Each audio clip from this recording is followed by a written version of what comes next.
Good afternoon, good morning, good evening, wherever you might be in the world.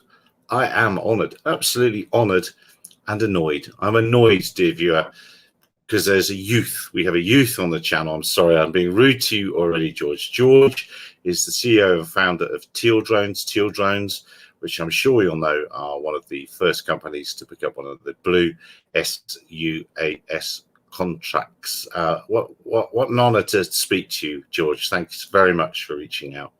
No, thank you so much, Gary. It's an honor to be here. You're too kind. So, no, it's let's begin at the beginning. So, you are a youngster, as I've said, and you haven't started. You didn't start with your Golden Eagle product. You started with a multi-rotor based, and this was, you were early doors with this, based around the TX1, and we're already thinking about machine vision, AI, and all those things. But what was the one before that? What were you flying before that when you were 15, 16, 17? Oh, that's a wonderful question. Well, ever since I was about 10 years old, I was passionate about flying. Started off with RC, fixed wing and single rotor, maybe for the first 3 or 4 years of the hobby. And then once multi-rotors started materializing, I saw a lot of potential there. And so I started building some of my own platforms, tinkering around, built this large platform that could fly up to about 2 hours or pick up to about 25 pounds of payload. Built this. Was that for the, sorry, George, was that for the Hobby King Beer Challenge, or was for that something else? No, that was just individually for my own entertainment. Wow. Ended up using a version of that for BattleBots. I don't know if you've ever seen BattleBots, but yes, I know what that is. Yeah. Once it was revived a couple of years ago, and they allowed drones, I was on one of their seasons. But anyways, after that, then went to a little bit smaller of a platform, like a 450 size multi-rotor, and had a thrust vectoring system on it, so all 4 rotors could thrust vector, and that one could fly horizontally without tilting, so it was very fast. Got that one up to about 100 miles an hour, just to see what would be possible. And then when I was about 16 or 17, wanted to see what could be done with a small multi-rotor if it had a compute platform on board and had edge processing capability to run real-time applications. Are you telling me? Are you saying that to me from a marketing point of view, or were you really 16 and 17 and thinking about edge computing? I mean, the naive thought was like, why can't an iPhone fly? Let's make it more like a smartphone. And the first enabling component of that was having some onboard intelligence. So I just 3D printed an airframe, pretty small, micro size, put in a little Intel Edison chip, programmed it to be able to fly through an iPhone app, just like a basic proof of concept, and then started building out this ultimate idea and vision for where I saw this category of sUAS ultimately going, and then got Teal started. Wow, this I'm gonna struggle not just to be fawning and awestruck. So you had a very clear vision, and I picked up earlier. So I'd, obviously before we started talking, and I remember writing about you. I think it was about 2018. I want to say 2017, maybe even. But that's a quick look. Let's have a look at their Twitter feed. Let's have a look at all the other stuff. Oh, that looks a bit empty. All of that looks a bit blank, and which is no bad thing. So I'm not having to dig at you now. That to me immediately made me think, oh, they've actually been concentrating and not been sending out the fluff and stuff of normal PR, which is just some renderings and some wording for VC funding. So I'm guessing you've been head down and working rather than just hiring a marketing department.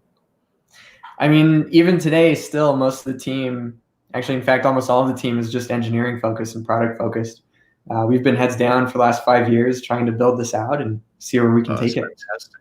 That's really, really fantastic. Fair play to you, and it's an interesting sign, I think, of where you're heading. And your unfeasible youth means that you have 30 years on me, so you've got plenty of room to keep heading.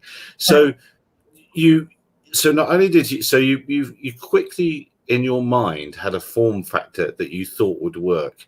Why did you get down so small so quick? Because really the rest of the market, because we were at 45 centimeters, all huge, was generally about 30 to 45 centimeters, and huge was where we were at, and nobody was thinking that it might end up in a 250 gram world for the for private flyers and things like that. So what really turned your head to small form factor? That was a long way of asking it, wasn't it?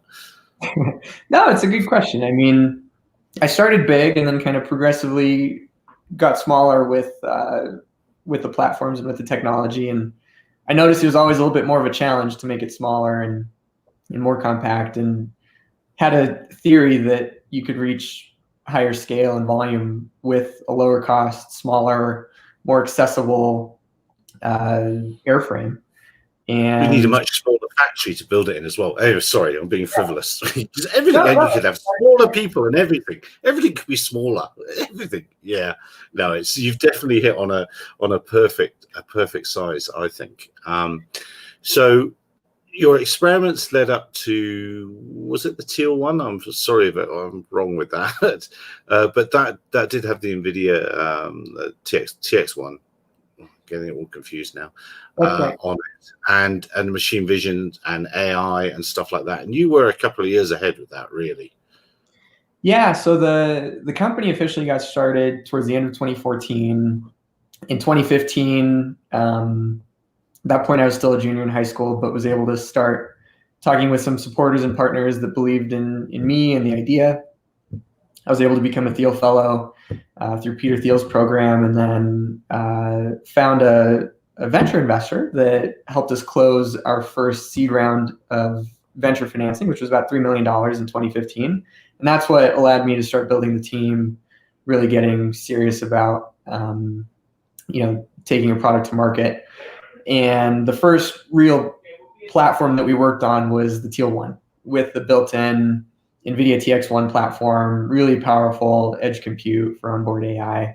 And the whole idea was to build something that can prove the idea that with onboard compute, with onboard intelligence, and with modularity, you can start to enable unmanned systems to be more than just single use case devices, more than just flying cameras, and start to make them more valuable and useful things for consumers and commercial entities alike. I must say good evening to everyone in the comments from Australia through America there with the comments. Hope everyone's going well and safe and secure and all those other good things. Jeff says that, hang on, let's see what Jeff says. I just wrote to this company regarding any certifications as the NSA only nature of the drone, as well as security assurances. Who makes the flight controller, for instance? So, well, there we are. Should we just dive into that then? So that's for Jeff. Yeah, I mean, just a little bit of context on the latest platform. The latest product that we just recently announced, we call Golden Eagle. It's kind of the culmination of the past 5 years of our effort and experience. So it takes into account everything we've learned. It was designed to meet or exceed the Army's performance specification for the Short Range Reconnaissance Program of Record. We're complete with the development cycle. We're entering production now. We're on the GSA schedule. We have an authority to operate from the Air Force that was provided to us after some hardcore cybersecurity penetration testing on the system. And we are NDAA Section 848 compliant, which means all of our critical systems and parts are verified to be compliant. In terms of the flight controller, we're currently based off of PX4, as most other platforms in the space, and are using a modified version of Q Ground Control as our ground control station software right now. And you have a Mavlink control station. TAC, is it called TAC? I think, isn't it? Yes. So through the program that we just recently were a part of, the SRR program with the Army and the Defense Innovation Unit, the majority of the contract was for the development of the aircraft. And then around midway through, they wanted us to develop our own ground station as well, to serve as an alternative to the Army's Toga controller.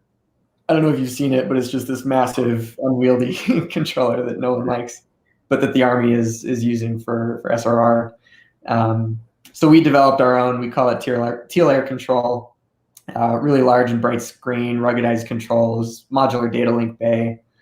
Uses the same battery as the aircraft, so it's all interoperable and has that common architecture. Mm-hmm. So you don't have the AeroVironment feature of only having 3 controllers. I don't know if you know this, but you could snap the batteries in to a few of their aircraft, and because they only have 3 or 4 control frequencies, if someone's using it nearby, it will fire up and go. That's a feature, not a bug. Absolutely. Yeah. So you guys, in all of the 4 or 5 companies that have been successful in the Blue sUAS program, represent, if you will, the new generation of equipment. I love AeroVironment. Sorry, AeroVironment, anyone if you're watching, but you are a step. All of those companies are a step up in the modern systems, I think, and the capabilities that you have are pretty extraordinary. So I just we've dived quickly to the Golden Eagle. That's because of you, Jeff, and Jeff didn't want to go that far. I wanted the history first, but we'll keep going with Golden Eagle for now. Just on that note, very quickly, we certainly hope to be able to fill the gap that's being created now with restrictions against DJI, and ultimately, obviously 2020 is going to be remembered for a lot of things, but I think one of the positive things is the comeback.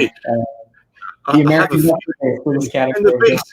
In the big scheme of things, have a feeling that this might not be the biggest thing. But anyway, I could be wrong. I often am. But I think if we park the goodbye Eagletree, Lee Davis. Yes, it's a shame that Eagletree went, but they didn't iterate fast enough. They didn't change, and they didn't listen to the community. That's unfortunately what happens to them. Matt Eisenberger, sorry Matt, if I've got your name wrong there, is asking what's the price. We have a bundle that we're offering now on GSA. It's just under $12,000. That includes the aircraft, the 2 digital data links, the EO/IR payload, the ground control station, spare parts, extra batteries, all that stuff. But we'll have other configurations moving forward that have lower. So have you got a very military-facing, government-facing platform at the moment? Are you thinking of having a more secure civilian-facing platform? Yeah. So this first one was the one designed to the Army's performance specification. And when you look at the bundles that the other 4 companies are providing, they range between $13,000 and $21,000 for bundle pricing. But I think each of us will have commercial versions that have a lower price point moving forward. And good day to Nick, and another person in Australia. Hope you and the family are well there, Nick. ITAR, that's a really, really good question. Yes, ITAR compliant. So you won't be able to quickly send it off to Australia then? We would love to get you one. There you go, Nick. I'm not sure who Nick's working for still. It could be Boeing these days, so he knows about these things. Are there any plans for a fixed wing version? That's an interesting question. Oh, that is a great question. So one of our hopes was that some of the foundational technology that we're developing across compute, modularity, sensors, autonomy, and AI, that ultimately it could be put into any other form factor, any other type of unmanned system, whether it's fixed wing, single rotor helicopter, ground, water, space, whatever, and enable them with some of our capabilities. So not sure that we'll be making fixed wings on our own, but maybe we'll be working with some partners in the future.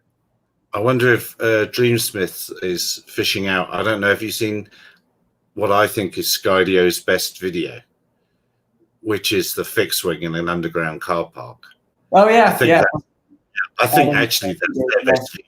They do that multi-rotor, because I'm still not overly convinced multi-rotors are going to catch on. But there we are. That's just me. I'm an old man. I also I personally have a deep passion for fixed wing. I think there's always going to be a place for them. And then another one from Drone Beard. Do you have a drone in a box version? Stay tuned. Absolutely. Stay tuned. Let's keep going, gang. This is all the right questions. Now, where did I want to go with that? To go with the history. I'm very intrigued with your vision. Your actually targeted vision from a very, very young age, and how you've managed to work hard. So, how you managed to work hard? How you managed to work hard was working hard, wasn't it? But how did you? So you have you been to college? Have you foregone that? What are you doing? So in 2015, as I was getting Teal started, I was a junior in high school, became a Teal fellow, and as part of that program, they keep you from going to college. You have to sign a contract that you won't go to college. Okay. Yeah, so finished out high school, got this started, and since then have been deferring college. But I should, say, attribute all of our existing success to the rest of the team. I was fortunate to just have found some really smart people that supported me and believed in me and wanted to help me move this forward. So I absolutely would not have been here today without them. That's fantastic. And Matt's asking, can you share anything regarding autonomy? On a question that I will sort of add to that, because I'm looking at my notes here. I think it says that you identify people and vehicles on board on the fly. That's part of the autonomy bit, I think. Yep. So out of the box, we have an integrated Qualcomm compute platform that's able to do those types of processing in real time.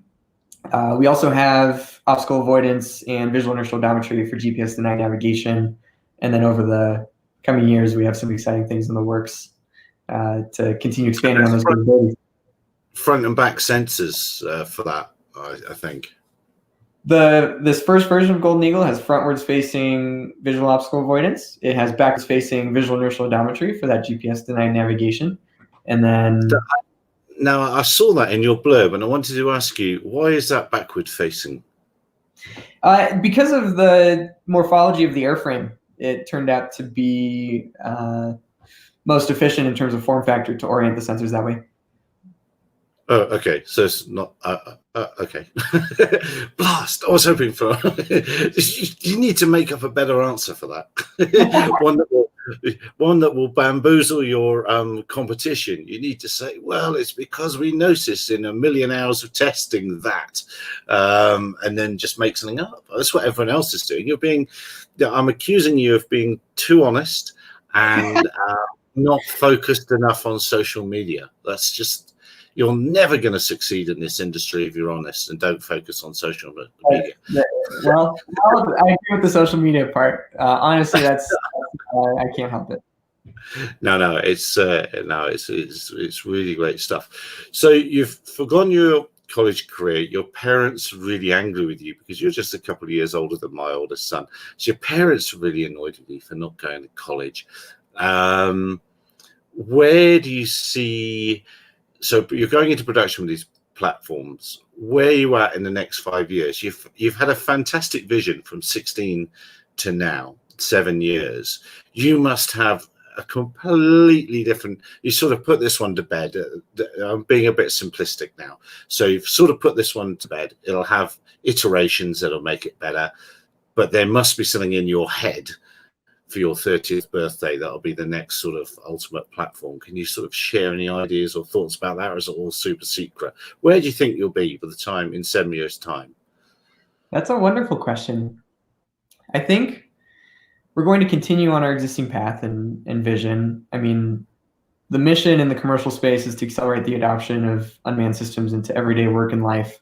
On the defense side, the mission is to increase survivability and lethality of warfighters, increase overall potential mission success. So I think there's some really exciting things on both ends of the spectrum in commercial and in government and defense that we foresee in the next couple of years. Over time, I'm really excited for autonomy and for other form factors and types of aircraft that we can enable. Good answer. The so I think, you know, the DJI security thing, if we park, I think we can park that. We all know that's a thing. SUAS News is the only outlet that said it's a thing, etc., etc., etc. Right, yeah. We get ribbed for it all the time, but there we are. So, but even if we can, I think we can actually park that, because I think also what we're seeing with this Blue sUAS program is an understanding that these things are real, they're useful, and they have a place, and across multiple industries as well. So just park that security thing and go for that way. I think we might almost say, you're right in saying, I'm going to come back to your 2020 comment, perhaps the fire has been taken out of the year 2020 for this industry starting. But putting that aside, I think you're right. I think this might go down in history in the year when people stopped playing and started working harder. Not to say people haven't been working hard with sUAS and various systems, but I think grown-ups are beginning to notice now. No, that's exactly right. And I think the security aspect of DJI has been beaten pretty hard. A lot of and just on that note, really quickly, a lot of the feedback we've been getting from folks throughout government as well as potential customers is that they're not only concerned about the security, but just that by procuring DJI platforms, we're creating these dependency and dual use concerns across the nation, where ultimately by buying their platforms, we're funding the Chinese military to have access to that technology that our military will not. And then obviously dependency concerns. If conflict ever should arise, we're screwed because our nation doesn't have an industrial base.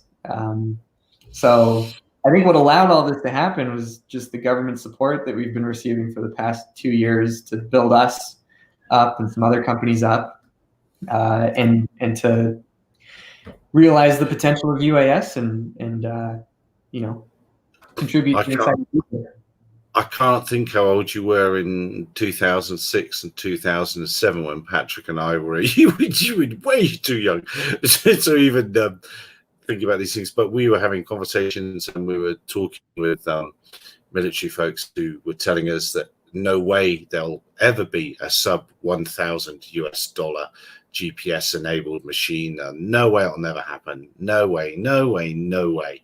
And even then we were banging the drum of watch, just watch. And we said then in 2007 at a particular thing that the sub 500 GPS enabled drone will arrive.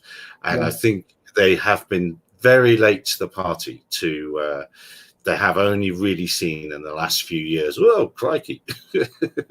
So it's and now what's the Matt's asking? If you get large orders, do you have the supply chain and manufacturing capabilities to meet US DoD expectations? I guess that's probably part of the requirement, isn't it, to prove you can do that?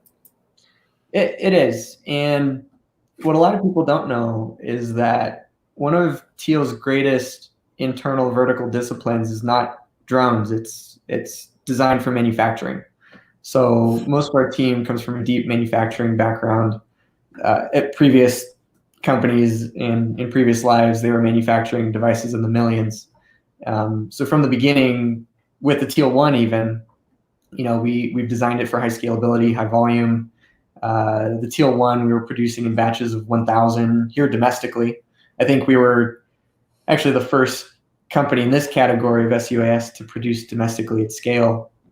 And Golden Eagle we designed to be able to be produced, if the demand was there, up to 500 units per week per assembly line. Everything snaps together. There's no wires, no gluing, no soldering. Everything just fits into place and deploys. So you don't have to answer this. In fact, you don't even need to talk to me really. But so do you have like assembly lines that are, so you could scale it at? Oh, now we need another assembly line of 500 units, you know, in units of assembly lines, as it were, if I put that very well. The goal is to get to the point where anybody here on the team can pick up a phone and say we want 1,000 drones, and magically they'll appear. And somebody else is going to ask. So it is made in, all of it made in America. Speed controllers, motors. So all of the electronic assembly, all of the final box build, all of the software development, all high-level items are done here in the U.S. And no suppliers are headquartered overseas or in China. Okay, and then is so the code, is it open source for the controller, or is it all closed source? That's a good thing to bring up. All of the software that we've developed has been here in the US. The flight controller is open source PX4, modified to our standards.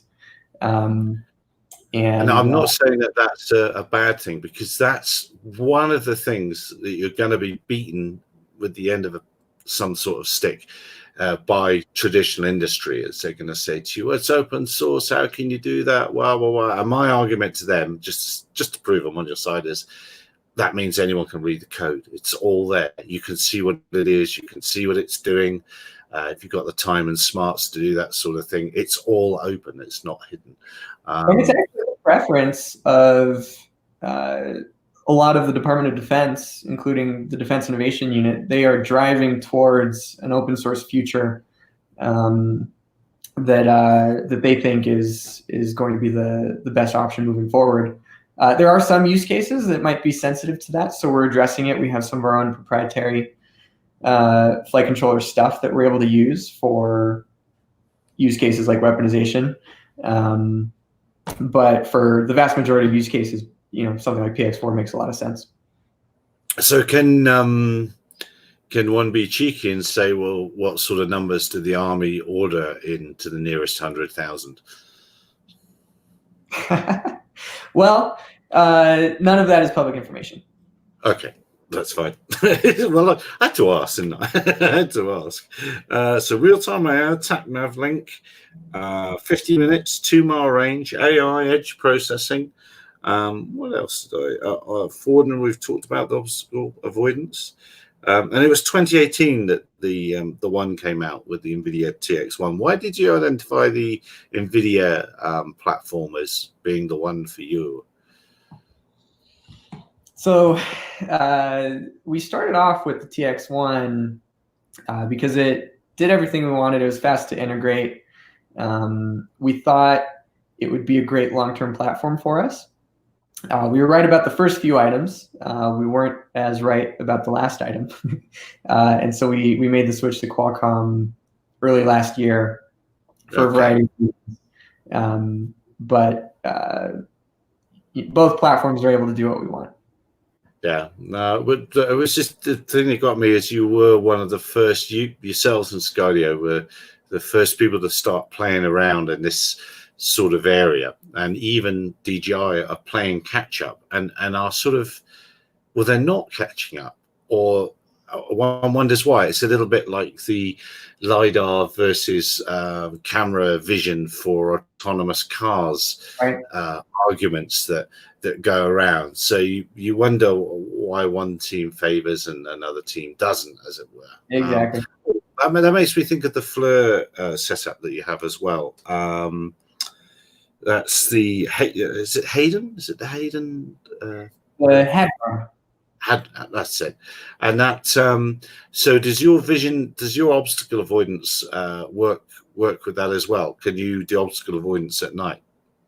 That's not how the primary obstacle avoidance system works. We have a dedicated pair of cameras for that.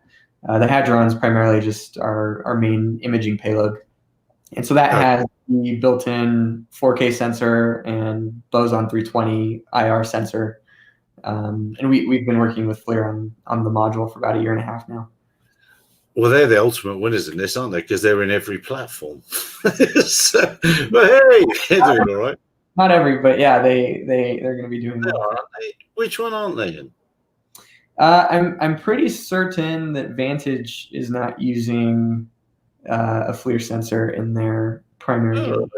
okay. I better do my readings up. Evening there to you, Mac. I hope you're well. And then who is your toughest goal? Matt's got the questions, hasn't he? Who is your toughest competition in SRR? That's a great question.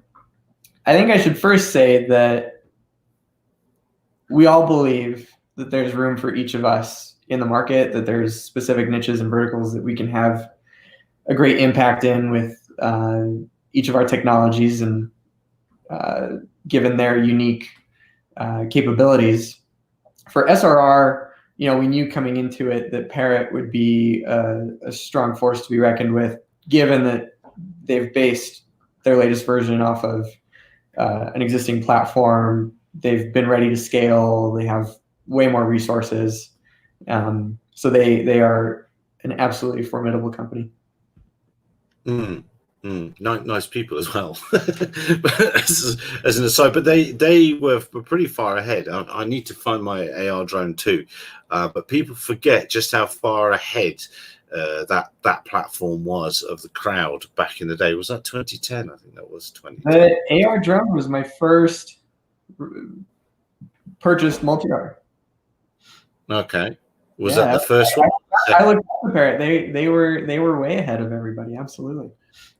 They were, and yeah, one wonders why.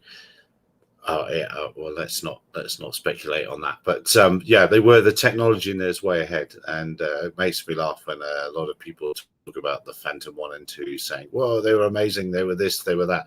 So no, they weren't. The Parrot had sonar. The Parrot had downward-looking sensors. The Parrot had this. The Parrot had that. It had a Linux computer on board. Yeah, yeah, it was crazy. Yeah, yes, of course, yes, that as well, yes, yeah. And Nick's, well, let's put this one up. But, great work, all the successes. Have you had any involvement integrating into Army C4I? Not yet. I don't know what that means. I don't know what that means, Nick. No, there's a lot of opportunities that we're exploring now, but none of those specifically we have targeted yet. But there's going to be a huge demand for civil infrastructure stuff, especially as the realization dawns that the ban or the worries apply to federal land. So there's going to be an awful lot of sky that people can no longer fly over. So what's the timeline for the civilian infrastructure version, and what secret sauce or special things might you bring to that? So we're going to start off with using the same platform and the same bundle for customers that are okay with that price point, given the thermal payload and the other military grade capabilities. Probably later next year, we'll introduce a new variety of configurations with different payloads, different data links to be able to suit different needs. Most of the work is going to be in software moving forward. So specific autonomy capabilities, specific high-level control and application functionality to be able to suit the needs of many of those use cases. Yeah, no, fantastic work. And well done to you and your team. You're not quite a stealthy operation, but you've been keeping your heads under the parapet, which is very, very, very cool. I think it's exactly the right thing to do. Yeah. And then come out guns blazing when you really have something to show. Yeah. Look, I've had 30 minutes of your time already. Keep up the great work, George says. Matt, yeah, no, I think it's fantastic. I would certainly love to hear more about this as time goes by. And well, of course, you can always send one across for review. Absolutely. All the way to South Africa. I'm not quite sure you'll get away with that, but no. Well done to you. Thank you very, very much indeed. No, I really appreciate you having me on. No, thank you. And best of luck to everybody there. And perhaps one day when we can all travel again, we might meet someday at a show and get hands on one of these things and see what it's all about. Look after yourselves, viewer, wherever you are in the world. Don't forget our little daily news slips at about 1200 GMT and 2100 GMT every Tuesday for our normal chat of nonsense on drone stuff this week. George and the team at Teal, thank you very, very much indeed. I look forward to watching your progress. You unfeasibly successful, youthful person. Well done. I hate you. I hate you. I hate you. Well done, George. Very good. Good man. Take care. Cheers for now.